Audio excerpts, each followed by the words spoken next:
Untuk sesi selanjutnya, saya panggilkan finalis nomor 20, Ibu Hermawati dari SMA Negeri 1 Batam. Sambil menunggu Bu Hermawati datang.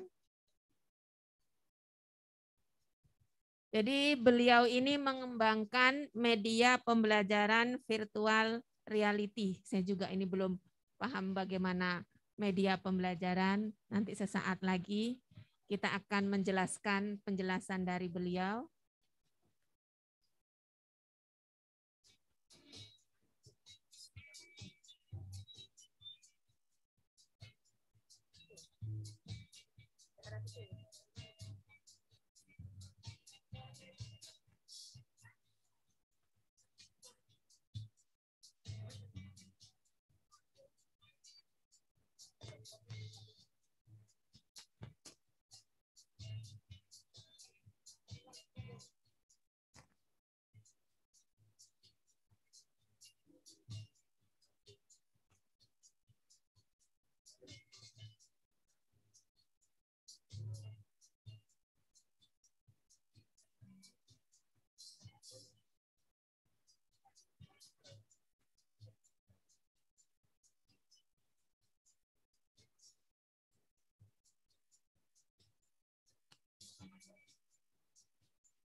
Sudah datang belum Ibu Hermawati?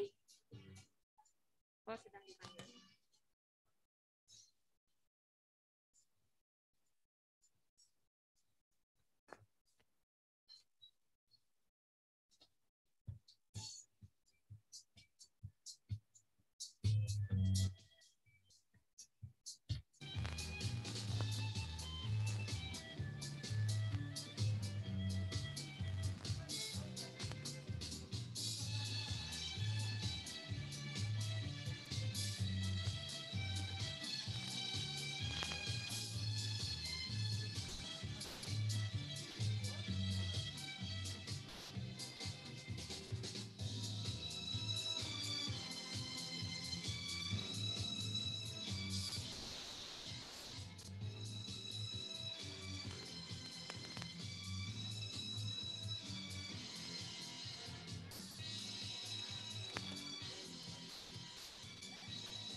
Ambil napas dulu Bu Herma.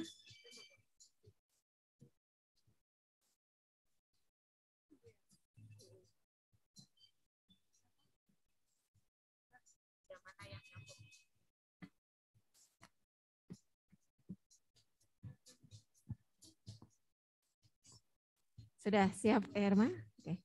Assalamualaikum warahmatullahi wabarakatuh. Pada kesempatan yang berbahagia ini kita akan melihat Bu Hermawati dari SMA Negeri 1 Batam untuk memaparkan media pembelajaran virtual reality pada materi limit fungsi trigonometri. Ini materi SMA. Okay. Silahkan kepada Bu Herma. Baik, terima kasih. Assalamualaikum warahmatullahi wabarakatuh. Selamat pagi Bapak Ibu. Terima kasih atas kesempatan yang telah diberikan kepada saya. Media pembelajaran saya adalah media pembelajaran virtual reality atau VR pada pembelajaran limit fungsi di trigonometri di kelas 12 matematika peminatan. Media pembelajaran yang saya buat adalah media pembelajaran yang mengkondisikan seorang peserta didik dalam mengikuti pembelajaran matematika. Karena penggunaan VR dibatasi maksimal 15 menit, jadi Bapak Ibu untuk konsep saya berikan seperti yang ada di layar, itu adalah konsep kekontinuan fungsi. Jadi sebelum anak-anak kita belajar tentang limit, mereka belajar dulu tentang kekontinuan fungsi. Jadi waktunya hanya 15 menit, kemudian contohnya seperti ini Bapak Ibu, mendekati dari kiri atau dari kanan, kemudian apakah continue di titik tersebut. Nah, yang kenapa saya memilih VR? VR itu dapat membuat penggunanya berinteraksi dengan lingkungan sekitarnya di dalam dunia maya yang disimulasikan oleh komputer, sehingga pengguna dapat merasakan kondisi lingkungan tersebut. VR memberi kesempatan kepada peserta didik untuk mendapatkan immersive experience yang sesungguhnya. Daya pemahamannya meningkat, emosi positif peserta didik, dan hasil belajar. Sehingga kegiatan pembelajaran lebih menarik dan interaktif. Untuk VR ini sendiri, karena siswa anak-anak sudah hampir 2 tahun tidak pernah mengunjungi sekolahnya, jadi saya ingin menghadirkan sekolah di rumah mereka. Jadi ini ya Bapak Ibu. Ini pertama kali anak siswa mengunjungi sekolahnya, jadi ini adalah SMA Negeri 1 Batam. Jadi ini adalah isi dari VR. Setelah memasuki gerbang sekolah, mereka akan literasi dulu di perpustakaan. Jadi bentuknya seperti ini kalau mau ingin mencoba dengan kacamata VR. Jadi untuk anak-anak yang di rumah, bagaimana caranya? Anak-anak harus menginstal dulu di Play Store aplikasi namanya, saya menggunakan Milea Lab. Kalau sudah, mereka memasukkan kode kelas saya baru memainkan VR. Untuk anak-anak yang di sekolah tatap muka terbatas menggunakan kacamata yang disediakan sekolah. Anak-anak diarahkan ke perpustakaan baru apa manfaat limit fungsi trigonometri dalam kehidupan sehari-hari seperti ini.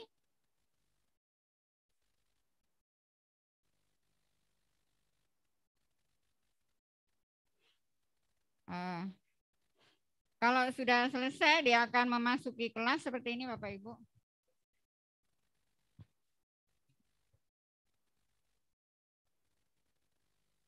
Kenapa saya memilih VR? Salah satunya karena anak-anak kita itu terlalu lama bermain game, sehingga saya ingin mereka memainkan game tetapi dalam pembelajaran.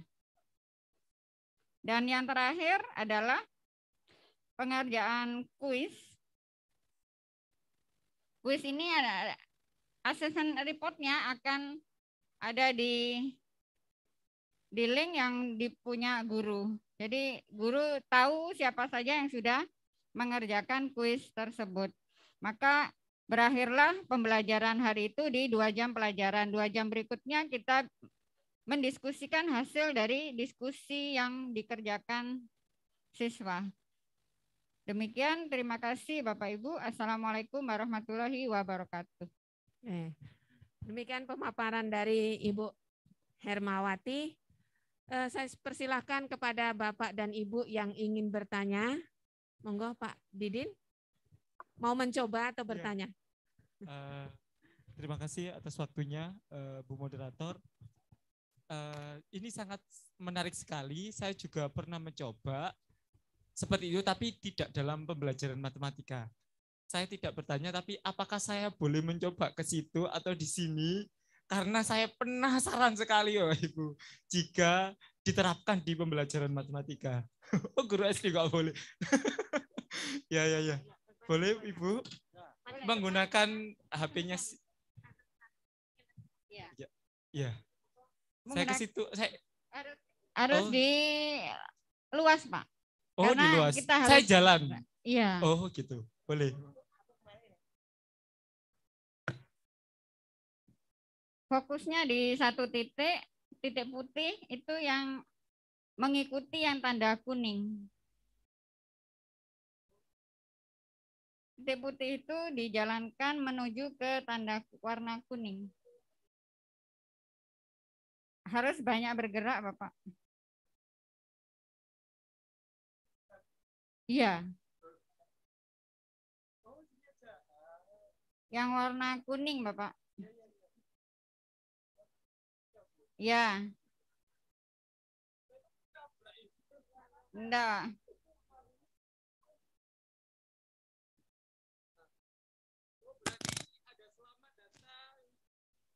Iya benar. Jadi mencari standpoint lagi yang warna kuning.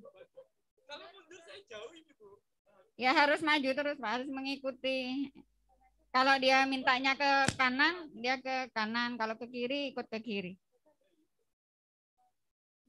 Oh, udah cukup. Kayaknya sini aja.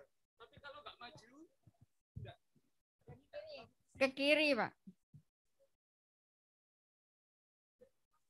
Di lapangan, Bu. Kalau maju saya takut kena kamera di depan itu. Ke kiri, Pak. Kiri. Nah, mencari tanda kuning. Oh, sudah ketemu tanda kuningnya, Bu. Ya, maju, Pak.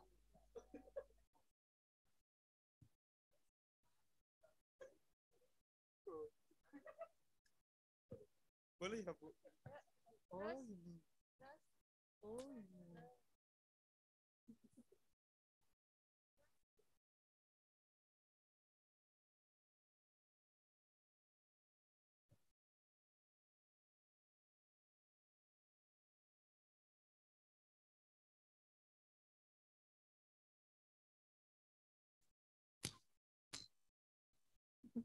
Hati-hati Pak Didin, nanti pulang itu.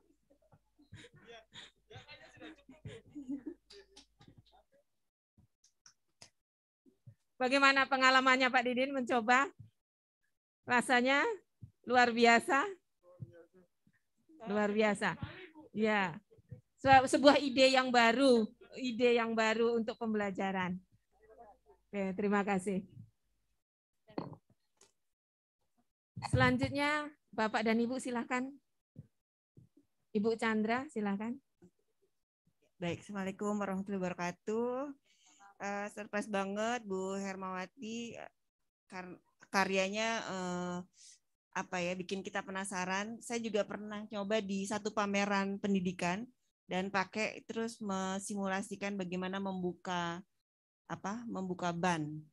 Itu ngeri banget. Terus saya berpikir, Pak, kayaknya ini kalau penjualnya ya, kalau misalnya diisi dengan yang horor ini pasti laku. Dia bilang, oh iya memang betul Bu, yang laku itu yang horor gitu, karena benar-benar real. Nah, yang ingin saya tanyakan Ibu, kalau dari simulasi tadi berarti setiap siswa harus punya alat itu satu.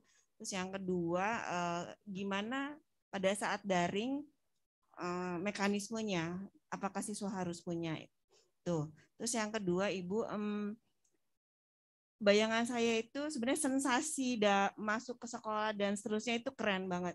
Apalagi kalau benar-benar itu adalah gambaran sekolah sendiri karena itu mewah. Yang ingin saya tanyakan lebih jauh adalah aktivitas siswa itu sebenarnya apa sih dari materi itu? Karena tadi kan tugasnya juga diberikan secara pakai ini saja gitu ya, ada kumpulan rumus, kemudian link segala macam. Jadi aktivitasnya apa sih? Karena kan sebenarnya pembelajaran itu kita harus fokus pada apa yang siswa pelajari atau aktivitas apa. Kalau di situ dituntut untuk VR-nya sih sudah oke, tapi VR-nya apakah sekedar jalan-jalan? Tapi kemudian soalnya itu kembali lagi ke kertas dan upload lagi di situ atau seperti apa? Ya, itu saja mungkin. Kasih. Silakan Bu Herma menanggapi pertanyaan dari Ibu Chandra. Baik, terima kasih Bu. Yang pertama, apakah anak-anak harus memiliki alatnya? Tidak Ibu. Jadi anak-anak yang menggunakan VR adalah anak-anak yang khusus yang audio visual. Jadi kita bedakan, sebelumnya kita petakan anak-anak kita menjadi sesuai gaya belajar mereka. Misalnya ada visual, ada auditory visual, ada kinestetik. Jadi ini anak-anak yang gaya belajarnya adalah audio visual. Kemudian apakah alatnya ada? Alatnya dari sekolah kebetulan kami punya 5, Ibu. Jadi kebetulan kemarin PTM terbatas, kami hanya 10 orang sehingga bisa dipakai. Yang kedua, apakah anak-anak yang di rumah? Kalau anak-anak di rumah harus menginstal di Play Store-nya Android masing-masing. Bagaimana caranya kita tahu mereka bekerja apa tidak? Dan tadi ada kuis di akhir VR. Itu ada assessment report-nya ke gurunya. Kemudian apakah pembelajarannya? Jadi tadi saya bilang penggunaan VR maksimum 15 menit. Jadi kalau lebih berarti merusak mata. Jadi bayangkan anak-anak kita yang sekarang ada di rumah sering menggunakan game 3D seperti ini, dia ada dalam jangka waktu yang lama. Nah itu akan dampaknya sangat besar sekali terhadap matanya. Jadi sekalian kita mendidik mereka bahwa ini loh bahayanya menggunakan handphone terlalu lama. Jadi apakah dipaksa? Tidak, karena tadi memilih gaya belajarnya Ibu ya. Kemudian apa sebenarnya yang diajarkan? Tadi karena hanya 15 menit, makanya di awal saya bilang ada konsepnya dulu, apa itu limit, kekontinuan fungsi mereka harus tahu terlebih dahulu. Kalau sudah baru kita menggunakan VR, itu pun kita batasi 15 menit. Kan berikutnya assessment reportnya kita langsung sudah punya, kemudian 15 menit, kemudian kita bertemu di Meet. Baru kita diskusikan apa tentang soal yang mereka kerjakan barusan. Seperti itu Ibu. Baik, mungkin dari saya cukup. Silakan teman-teman yang lain. Masih ada? Silakan Pak Nur Hadi.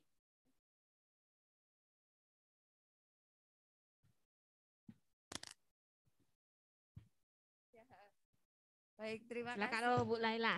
Ya. Selamat pagi Ibu. Pagi Bu. Baik, luar biasa sekali ya Bu inovasinya.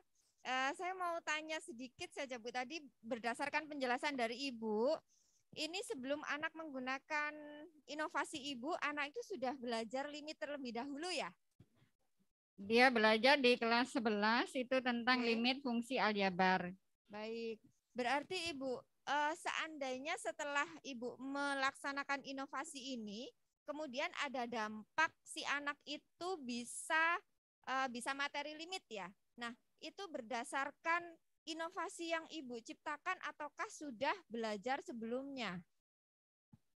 Untuk limit fungsi trigonometri baru di kelas 12. Oke. Ya. Ini dilaksanakan di kelas 12. Kelas 12. Iya. Oke, berarti apabila ada dampak itu ditimbulkan oleh inovasi Ibu atau oleh treatment sebelumnya. Di kelas 11 kami kan sudah memulai anak pemetaan Ibu. Jadi tentang gaya belajar kita sudah mulai tahun ajaran ini. Jadi kalau di kelas 11 mereka belajar tentang limit fungsi aljabar, tentunya mereka sudah belajar tentang kekontinuan fungsi. Baik, jadi sudah di treatment sebelumnya Ibu Iya. ya, baru kemudian pakai produk Ya, inovasi ini. ya. Oke, luar biasa sekali Ibu. Ibu, saya boleh kasih masukan sedikit saja Boleh, ya. Bu, Ini silakan. tadi berdasarkan Pak Didin praktek kayak gitu ya Bu ya. Barangkali untuk sisi keamanannya perlu dipertimbangkan lagi. Yang pertama tadi dari durasi pemakaiannya supaya tetap aman untuk kesehatan mata anak, itu juga pada tadi misalkan saya tuh rumahnya, karena ini dilaksanakan pada saat pandemi ya barangkali ya, rumah saya tuh sempit nih, terus depan rumah saya sudah jalan raya misalkan kayak gitu, dan saya gaya belajarnya audiovisual, saya pengen pakai itu. Nah, pasti akan terkendala ya Bu ya, karena anak itu harus jalan-jalan ke tempat yang luas kayak gitu. Tadi aja Pak Didin takut nanti kalau saya belok ke sini saya kena kamera, saya kena kursi kayak gitu. Barangkali untuk pengembangan berikutnya, untuk penyempurnaan media inovasi Ibu ini bisa diperhatikan lagi ya Ibu ya, barangkali gitu. Kemudian tadi sudah pakai diferensiasi pembelajaran, bagus sekali Ibu. Hanya saja ketika saya itu gaya belajarnya adalah anak kinestetik, tapi saya pengen pakai itu, sementara di sekolah hanya ada 5. Itu ya, anak yang audiovisual sudah 5. Berarti saya nggak terfasilitasi dong gitu ya. Nanti Ibu, saya pernah lihat ada di internet itu memang cara untuk membuat kacamata semacam itu. Ada caranya sendiri. Jadi kardus manual. Ya, iya, betul sekali Ibu, ya. Gitu. Luar biasa sekali Ibu. Semangat terus. Kasih, Luar biasa Ibu masukannya. Bagaimana tanggapan siswa Ibu Herma dengan pembelajaran menggunakan virtual reality? Ya, alhamdulillah anak-anak senang, bahkan seharusnya saya harus membuat maksimal 2 kelas saja yang tersedia, tetapi karena anak-anak antusias makanya seharusnya 50 orang, jadi saya menambah kelas kembali jadi 100 orang. Ya. Karena anak-anak sudah terbiasa dengan main game saya rasa, jadi mereka menarik. Nah, sekarang kalau penggunaan kacamata memang tidak di rumah mereka masing-masing, tetapi disediakan di sekolah, di jam pelajaran. Ini kalau boleh saya tahu dan juga Bapak Ibu tahu, berapa lama ini proses Ibu Herma membuat ini produk inovasi ini yang dibutuhkan? Biaya, terutama ini Pak Tony mau. Ya, iya. Ya, kalau kita membuat media ini, yang pertama kita buat skenario-nya dulu, apa yang mau kita lakukan. Apalagi anak-anak mengingat daring ini kan bosan. Jadi bagaimana caranya kita gurunya enjoy, anak pun enjoy. Jadi saya mulai pertama yaitu skenario-nya dulu saya buat, baru RPP-nya kita buat. Pada saat itu kita mau mengerjakan apa saja. Kemudian kita sediakan apa saja yang ada. Misalnya saya ingin wajah saya tercover di situ. Apa saya harus mencarinya dulu, apa yang diperlukan dulu, misalnya logo sekolah. Itu harus saya download dulu. Nah, kalau sudah semuanya prepare semua baru kita masukkan. Misalnya video saya lagi ngomong, saya lagi menjelaskan, itu harus sudah tersedia baru mudah caranya membuatnya di VR-nya. Kalau masalah biaya saya rasa teknologi memang mahal, apalagi untuk selanjutnya silakan menuju stand saya saja Bapak Ibu. Sekalian promo ini. Mungkin Bapak dan Ibu ini mungkin ide yang baru juga ya untuk produk inovasi. Luar biasa untuk Bu Herma, semangatnya untuk menciptakan inovasi-inovasi untuk pembelajaran. Semoga produk ini bermanfaat. Kalau yang masih penasaran Bapak dan Ibu, monggo silakan menuju ke standnya Bu Herma nanti. Yang belum mencoba, nggih, Pak, belum mencoba, silakan nanti mampir ke standnya Bu Herma. Demikian pemaparan dari produk inovasi Ibu Hermawati dari SMA Negeri 1 Batam. Luar biasa. Kita berikan aplaus. Terima kasih Bu. Assalamualaikum warahmatullahi wabarakatuh. Sukses selalu ya Bu Herma. Oh ya Bu Herma ini juga finalis ONIP tahun 2019 ya. Sekarang mencoba lagi berarti semangatnya luar biasa terus. Oke, terima kasih. Baik Bapak Ibu, terima kasih kita sudah mengikuti kelas berbagi sesi 1 dari para pemenang ONIP tahun